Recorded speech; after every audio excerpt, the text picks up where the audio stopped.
What's going on, everyone? Jeremy here from the Quartering, and here's kind of a bizarre story for the day. I know a lot of people are watching Gamescom. It'll be kind of a light day. I'll probably stream later to connect with you all and see what's going on in your minds for this week. But the Nevermind Baby, the infamous album cover, I remember when I was young. It's a baby in the pool chasing after a dollar on a fish hook. And you can see his little cashew in there. Well, that baby is all grown up and now trying to grift against the Nirvana estate.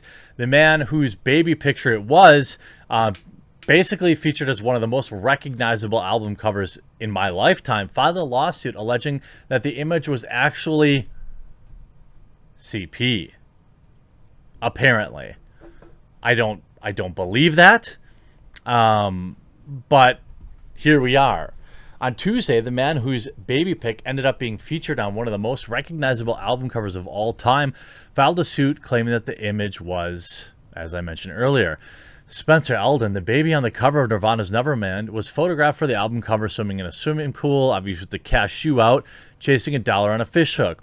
A non-spicy picture of a baby is typically under law not considered that kind of thing. Eldon recreated the shot with a swimsuit on to celebrate the album's 10th, 17th, 20th, and 25th anniversaries. According to Variety, Robert Y. Lewis, his lawyer, argues that the image crosses the line into that bad stuff because the currency featured in the photo depicts the baby as a worker. This is one of the most insane stretches that I've ever heard. They're arguing that the dollar, because the baby's chasing a dollar, that must mean that he's like a prostitute. That's what this lawyer... I am a firm believer that there should be certain cases that get brought into court that should get you disbarred. This is obviously one of those. It was filed in U.S. District Court's Central District of California, stated that the defendants intentionally commercially marketed Spencer's CP image and leveraged the shocking nature of his image to promote themselves and their music at his expense.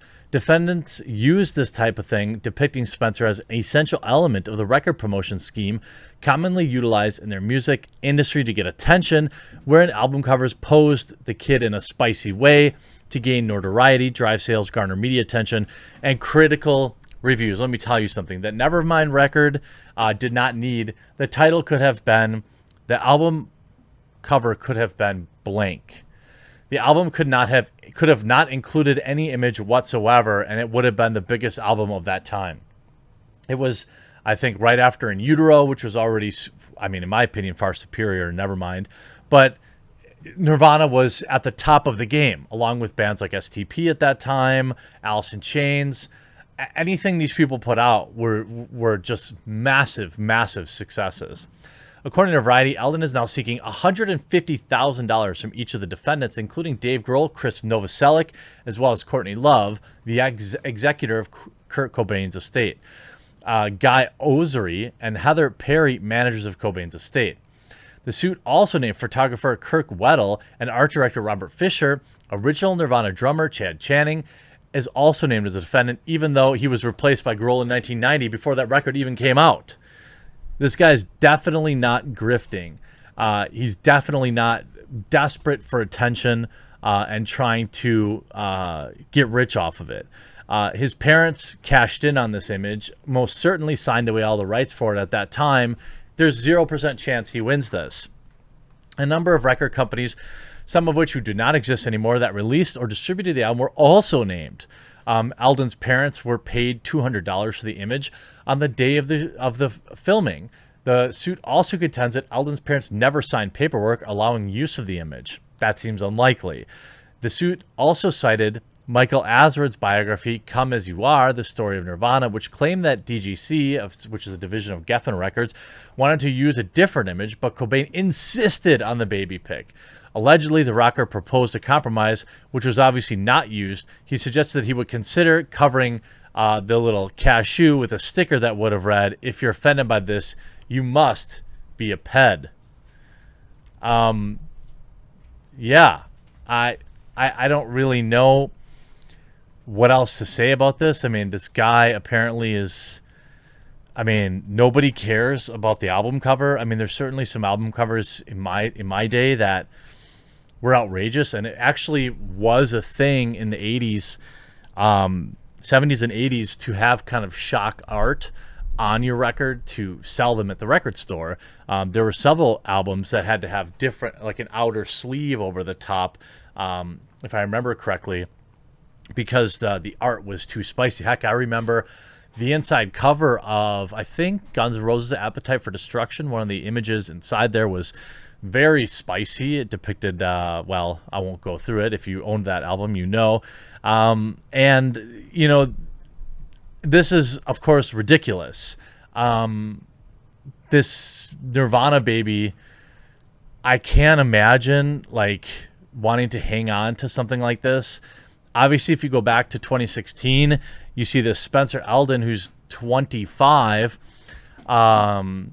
said, I said to the photographer, let's do it full on, but he thought it would be weird, so I wore my swim shorts.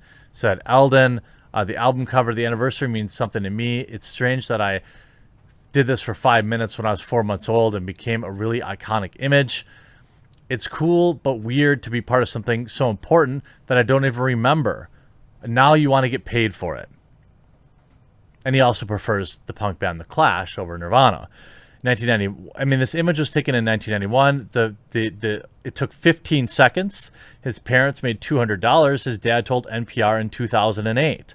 So you could see he got paid for it. Earlier this month, photographer John Chappell paid him $200 to do it again, he told the Post. Eldon hopped in a lap pool at the Rose Bowl Aquatic Center in Pasadena and did it again.